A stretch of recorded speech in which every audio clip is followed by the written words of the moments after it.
Jadi sore hari ini saya dikasih tema tentang project management ya. Sore ini kita lebih ke sharing ya, bukan sesuatu khotbah biasa, tapi lebih ke sharing. Jadi saya berharap kita saling berinteraksi. Mungkin ketika saya menyampaikan materi saya atau presentasi saya, kalian mau menjawab atau menanggapi, silakan. Jadi saya berharap komunikasinya dua arah sehingga kita boleh saling mengisi, kita boleh mendapatkan sesuatu dalam pertumbuhan kita untuk mengenal Tuhan Yesus lebih dalam lagi. Oke. Jadi kalau berbicara tentang project management, sebenarnya kalau kita lihat di dalam pengertiannya itu banyak sih, pengertiannya banyak ya. Tergantung dari latar belakang dan juga sudut pandang daripada orang yang mengartikan tentang project management. Tapi kalau saya coba mengaitkan dengan kegiatan-kegiatan atau sebagai pemuda Kristen, saya mengartikan itu sebagai sebuah keterlibatan daripada elemen-elemen yang ada di dalam sebuah gereja atau di dalam sebuah organisasi untuk melakukan sebuah kegiatan atau event untuk mencapai suatu tujuan atau keberhasilan bersama. Jadi saya ambil contoh misalnya kegiatan-kegiatan yang ada di gereja seperti untuk melakukan hari-hari raya besar gereja, tentu kita ada I.O.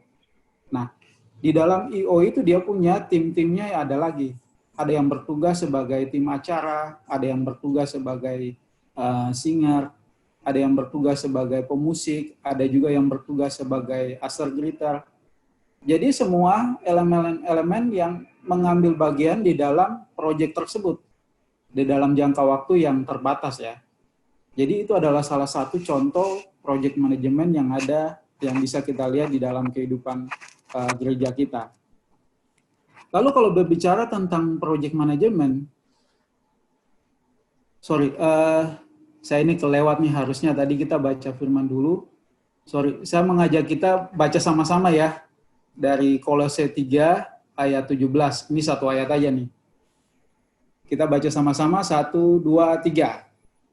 Dan segala sesuatu yang kamu lakukan dengan perkataan atau perbuatan, lakukanlah semua itu dalam nama Tuhan Yesus, sambil bersyukur oleh Dia kepada Allah Bapa kita. Oke, ya, kita lanjut ya, ini. Jadi kalau berbicara mengenai project management, nah itu seperti yang kita sudah kerjakan di gereja, salah satu contohnya itu. Bisa juga project management itu lebih kepada project-project pribadi. Misalnya kita melakukan suatu tugas sebagai seorang mahasiswa membuat skripsi.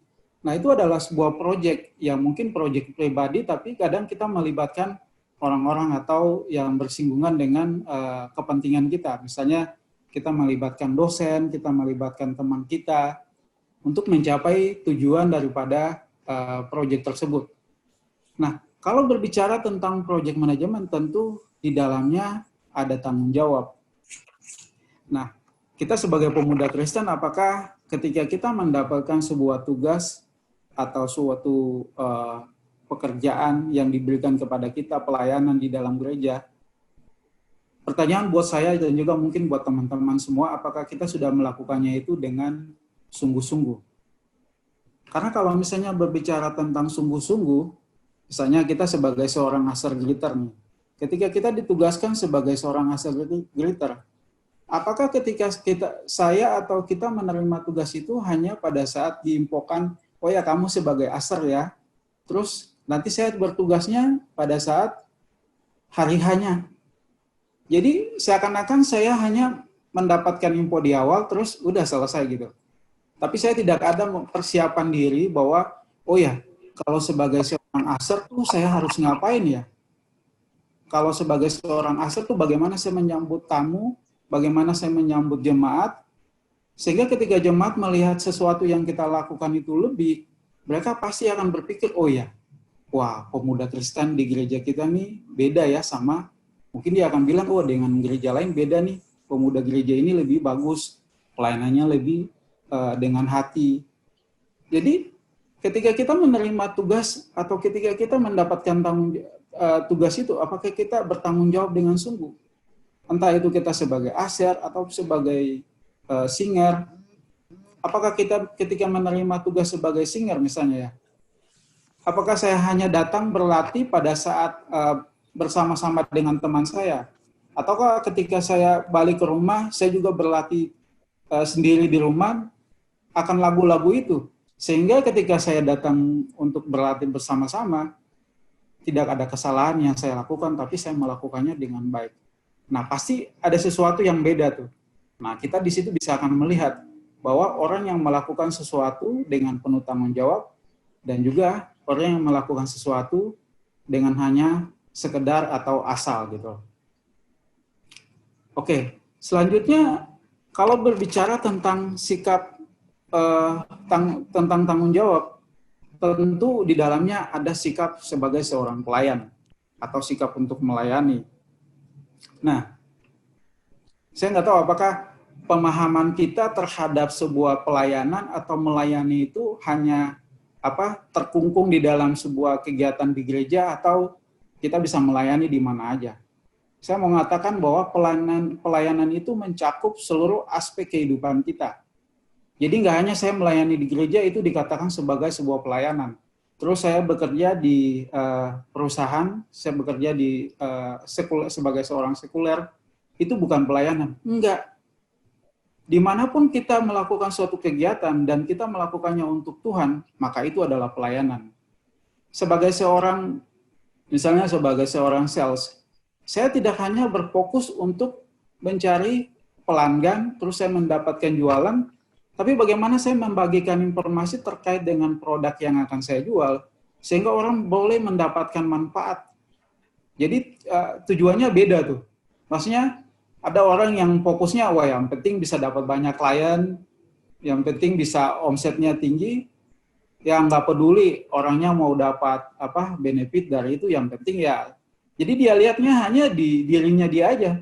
Dia nggak melihat bahwa sebagai pekerjaan itu adalah sebagai sebuah pelayanan. Tapi kalau kita melihat itu sebagai sebuah pelayanan, maka kita akan melakukan itu dengan sungguh.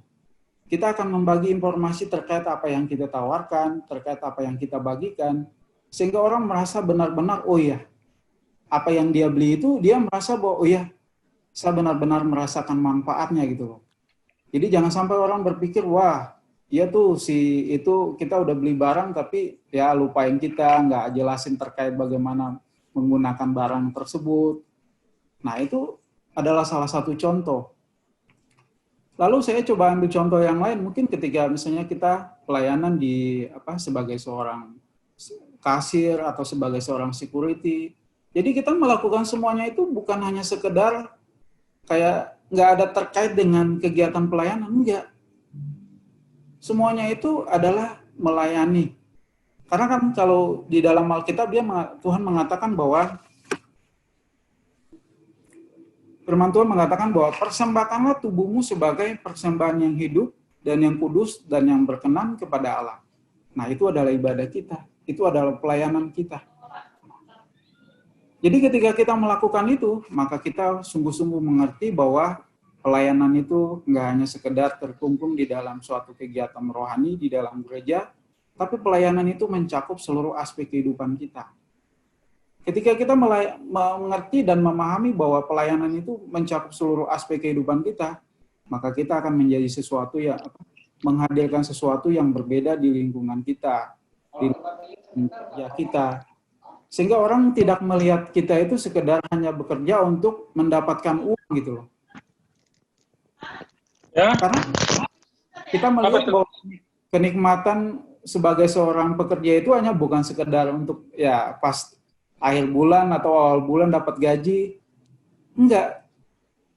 Ini yang saya rasakan bahwa ya masih dalam proses belajar. Saya nggak mengatakan bahwa saya sudah benar-benar merasakan itu. Tapi kita sama-sama belajar bahwa ketika kita melayani di dalam pekerjaan kita dengan hati yang sungguh, dengan memiliki pemahaman yang benar akan pelayanan itu, dimanapun kita berada, di bidang apapun kita melakukan pelayanan, kita akan menjadi berguna dan bermanfaat. Sehingga kita boleh menikmati pekerjaan kita, dimanapun tugas dan pelayanan kita. Lalu pertanyaan buat saya dan mungkin buat teman-teman, kenapa sih saya harus melayani?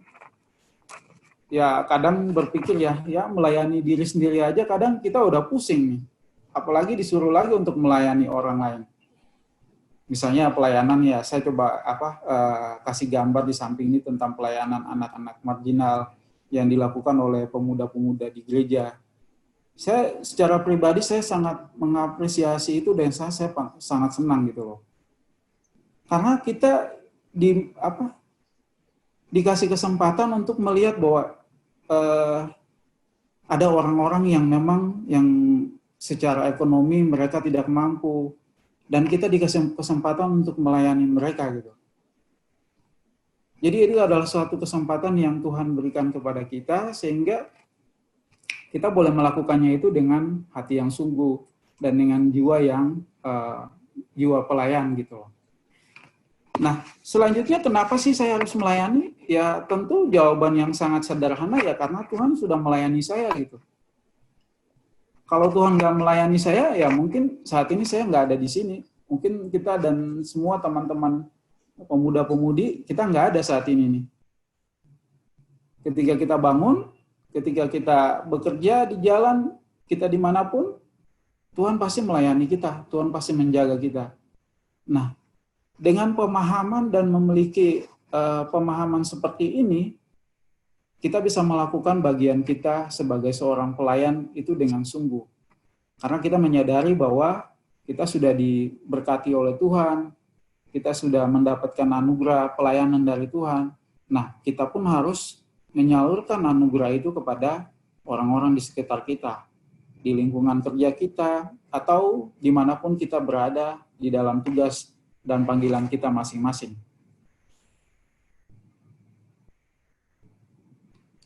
Oke, selanjutnya terkait dengan tanggung jawab. Ada sih beberapa kegiatan yang kadang ketika kita melakukan itu dan ketika ada sebuah kelalaian, nah pasti kita ada melakukan kesalahan. Lalu pertanyaannya bagi kita, bagi saya dan teman-teman, kalau kita melakukan kesalahan, apakah kita berani untuk mengaku salah? Gitu? Kadang ada orang yang kelihatannya gengsi gitu loh kalau mengaku salah. Waduh kalau saya ngaku salah nih, saya malu banget nih. Waduh kalau saya ngaku salah nih, waduh mau ditaruh di mana muka saya nih. Jadi akhirnya dia menyembunyikan kesalahannya gitu loh. Kalau misalnya saya mengaku salah nanti ya saya nggak dilibatkan lagi nanti. Padahal sesungguhnya ketika kita mengaku salah, kita menyadari bahwa Tuhan sudah mengampuni kita dan juga kita harus belajar daripada kesalahan kita sehingga kita bisa mengubah sebuah kesalahan menjadi sebuah perbaikan untuk suatu tujuan yang lebih baik.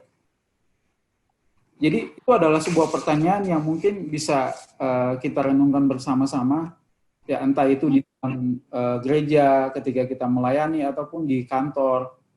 Kalau kita melakukan kesalahan, saya nggak tahu apakah kita benar-benar berani untuk mengaku salah. Oh ya, sorry ya, saya salah nih. Terus saya mohon maaf karena lalai atau mungkin karena ada yang kelewat. Nah, itu adalah suatu sikap seorang pemuda yang harus kita tunjukkan di dalam hari-hari kehidupan kita. Sehingga kita boleh menjadi terang, kita nggak menjadi orang Kristen yang abu-abu, tapi kita benar-benar menjadi orang Kristen yang menggarami lingkungan dimanapun kita berada. Oke, selanjutnya sebagai seorang Kristen, tentu tantangan di dalam kehidupan saat ini sangat besar ya. Kalau kita mau lihat dunia saat ini, untuk nyari kerja, apalagi dalam kondisi saat ini, dalam kondisi COVID, pasti kita melihat bahwa banyak yang di PHK, banyak yang kesulitan di dalam bidang ekonomi. Nah, tantangan-tantangan seperti ini, bagaimana kita menghadapinya? Bagaimana kita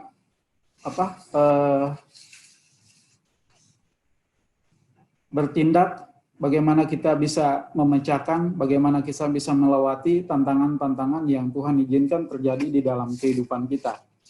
Saya ambil contoh di dalam Alkitab, ketika Tuhan Yesus mau menuju ke Yerusalem, dia tahu bahwa dia akan disalibkan di sana.